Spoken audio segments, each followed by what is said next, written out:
کہ ایک بڑا امیر آدمی ہے، بڑا دولتمند، اس کے پاس بڑی دولت تھی لیکن اولاد کوئی نہیں تھی، ایک بیٹی تھی۔ تو اس کے بھتیجے یا اس کے کزن نے اس مال اور دولت کو حاصل کرنے کے لیے یعنی اپنے چچا کو یا اپنے کزن کو قتل کر دیا، اور قتل کرنے کے بعد اس کو اٹھا کر دوسری جگہ پر دوسرے علاقے میں چھوڑ دیا۔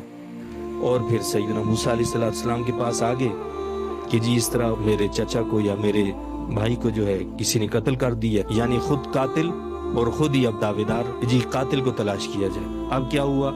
قتل تو خود کیا ہے اور الزام دوسروں پر لگایا جا رہا ہے کہ جی تم نے قتل کیا، فلاں نے قتل کیا، فلاں نے قتل کیا ہے۔ تو اللہ نے سیدنا موسیٰ علیہ السلام کو فرمایا کہ آپ ان کو کہہ دیں کہ گائے ذبح کرو، اور اس گائے کا ایک ٹکڑا جو ہے نا وہ اس مقتول کو، یہ جو قتل ہو گیا اس کو مارو گے، یہ زندہ ہو جائے گا اور یہ زندہ ہو کر خود بتائے گا کہ اس کو کس نے مارا ہے۔ اس میں ایک حکمت تو یہ تھی کہ وہ لوگ جن کو اس بات کا یقین نہیں تھا کہ بھائی مرنے کے بعد کیسے بندہ زندہ ہوگا، تو لہٰذا ان کو یقین ہوا کہ جی مرنے کے بعد زندہ ہونا ہے۔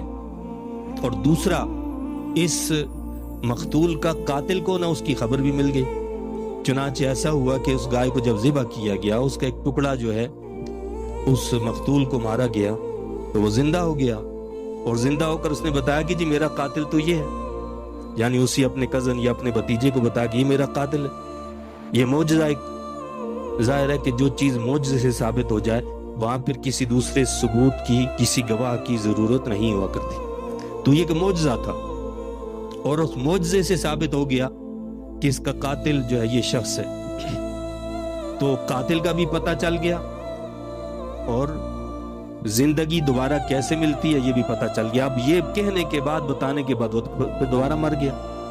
یہ تو اللہ نے صرف اس لیے زندہ کر کیا کہ تاکہ قاتل کا بھی پتہ چل جائے، لوگوں کو یہ بھی خبر مل جائے، پھر وہ مر گیا۔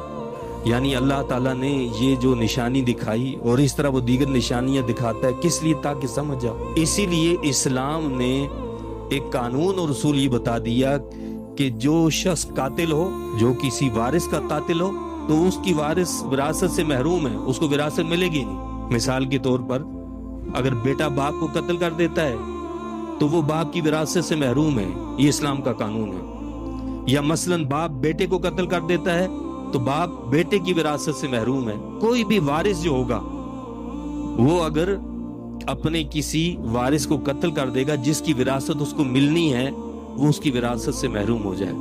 اسلام نے سسٹم اور نظام ہی ایسا بنا دیا تاکہ اس مال اور دولت کی وجہ سے کوئی کسی کو قتل نہ کر سکے، کیونکہ مال اور دولت کی وجہ سے جو ایسا کرے گا وہ تو اس سے محروم ہو جائے گا، اسے وہ ملے گا نہیں۔